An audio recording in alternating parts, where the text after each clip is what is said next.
Dark Hammer theme deck is very good. Let me tell you why.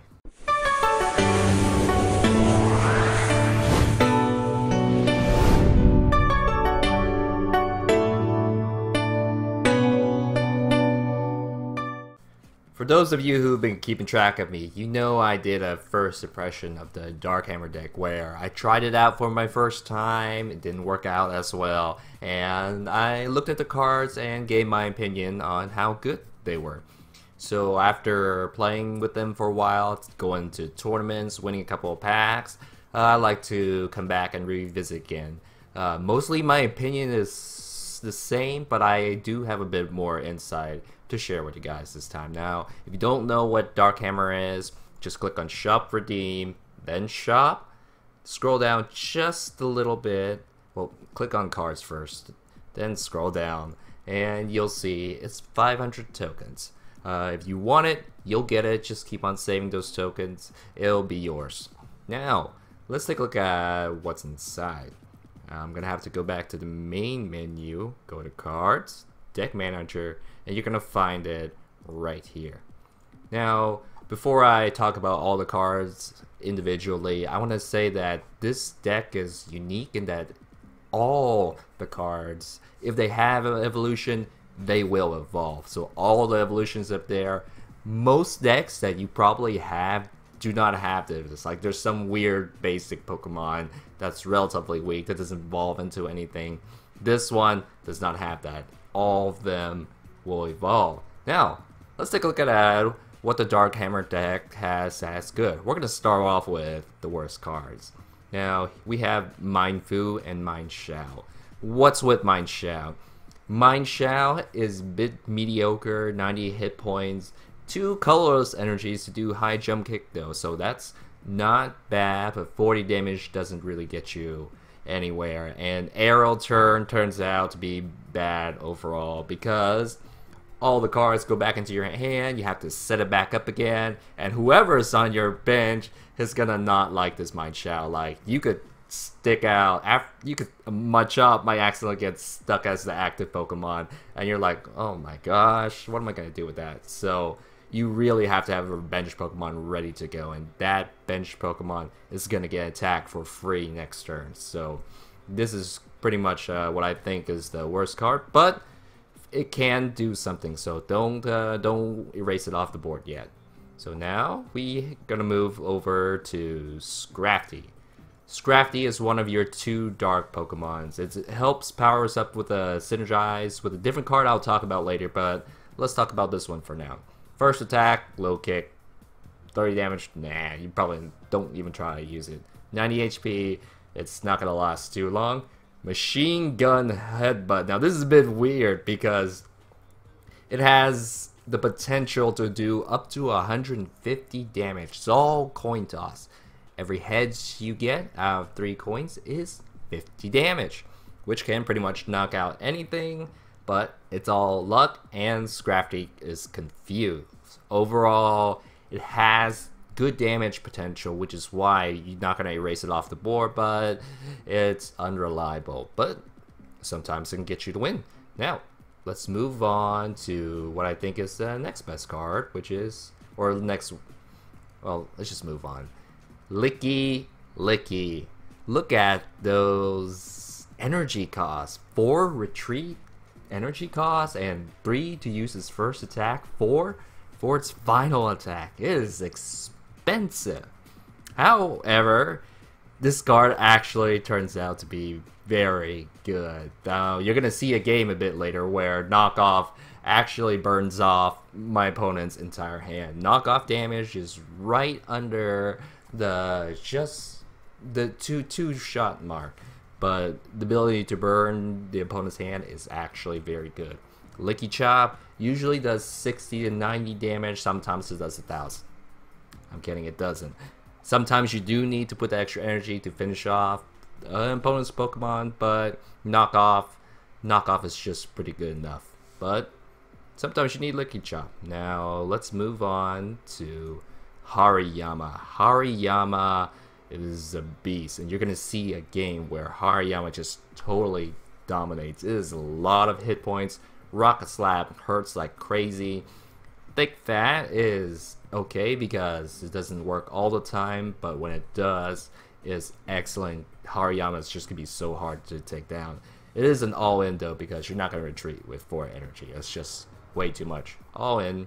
So, Hariyama is great. Now, we're going to even go to Landorus. Here you are, Landorus. Landorus is pretty much a mini EX Pokemon. 1 energy, it'll start pressuring your opponent. It gives you gives your bench Pokemon more energies if you have any in the discard pile, which you will eventually as the game goes on. Skylaria is a bit energy intensive in that you have to have 2 fighting energies. However, the damage is excellent. Landorus will just go on a spree once it charges up. Low energy cost too. And finally, we're gonna go. Nope, we have 2 more. 3 more. We're gonna talk about Pangoro. Pangoro is also an excellent card. Both attacks are very versatile. It just only needs 1 dark energies and you can use anything else for the rest. Clobber, if you really need that 70 damage, you can discard an item to do 70, otherwise it does 30. And Hammer Arm actually is very strong. The damage is there, but the top discard, sometimes if you get lucky, it will knock off something very good. And there is a game I have to showcase on this where it will knock out something that blows your mind. And we're gonna go to Hitmonlee. Now I thought this card was gonna be mediocre, but it turns out in theme deck battles, Stretch Kick is excellent because there are a lot of 60 hit points basic Pokemon that are in theme deck battles, and Stretch Kick will pretty much 2-shot them and put a lot of pressure on your opponent. You can put another energy to do Spiral Kick, but mainly just use the Stretch Kick and just knock out the opponent Pokemons right before they can get out of their bench. It is excellent. Now, finally, we're gonna go actually for the very last one, which is Machamp. This thing is probably better than all EX Pokemons out there because 1, it is very tanky. 150 hit points blows your mind. Like, it's better than a lot of theme deck Pokemons out there, and even EX. Fighting Fury gives all your fighting Pokemon 20 more damage, and it can be felt that it gives immense pressure. Machamp Crush actually does 100 damage because of its ability. It will pretty much one-shot a lot of theme deck Pokemons, and that extra 40 damage reduction just throw it on top of its hit points, so it is even much tougher to kill. However, after a couple tests, I can tell you that the 40 damage does not apply if it only applies to the Pokemon that you attack. Basically, it really reduces the enemy's active Pokemon by 40. So if you knock it out, the next Pokemon's it's just gonna ignore this effect. I have to find it out the hard way. So we looked at all the Pokemon. There's only 1 trainer that I want to show you this time, and it's Corna. And why Corna is good is if you have any other card in Machamp's evolution, you pretty much can get Machamp out immediately. This is why I saved Machamp for last. So if you take a look at that Evil Soda allows you to evolve any Pokemon, and you can get it with Corna. So basically, you can actually get 2 Pokemon cards with Corna herself. So as long as you have anything from this, like for example, if I had Machoke, I can use Corna to get Machop and Evil Soda to bring out Machamp. Now it will take some time, but basically Machamp's gonna show up quite often. If you don't have Machamp, just bring out Hariyama. So that is a quick look at all the cards. I want to talk about one more thing. It's not about the Dark Hammer, it's about a very common matchup against the Dark Hammer. Now, this deck, Mental Might, is Psychic, and a lot of your strong Pokemons are weak to Psychic, and you will run into it a lot. Like, I've been in many tournaments, this thing is going to show up. Let's take a look at what's inside, because it does matter. Now, these are the psychic Pokemon you have to worry about. You very have to be afraid of Gallade. Because Gallade, that's it. If Gallade comes out, it's going to be a huge trouble. It can pretty much one-shot most of your fighting Pokemon. But at least you do have some Pokemon that are resistant to it. The rest of the deck are not that strong. Golett can sometimes abuse your weaknesses. But it's only its basic evolution. And it's lower to charge. You don't have to worry too much about Swoobat. It actually is not that strong. However, Gallade, and if Gallade's up, he can use Miltank, in which he only needs 1 energy to do roughly 80 damage. That's just crazy. So if Gallade is out, Miltank becomes extraordinarily powerful. The rest of the cards, don't worry about it. So that is a brief review.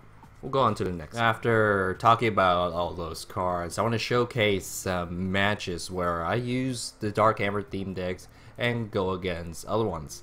Now, I'm going to be going against Mental Might pretty often because it's it's popular, it's one of the more recent decks, and it also does weakness damage to a lot of my Pokemon. You're going to see some nice plays. Some of the cards that you wouldn't expect to take the spotlight will take the spotlight, like they're licky games that just erase my opponent's hand. Machamp will take the stage. Some Hitmonlee knockouts. The bench attacks. All that is coming, and even after that, there may be a reason why you might want 2 Dark Hammer decks, because you might be able to make a good deck with it. But that's going to be coming in the future.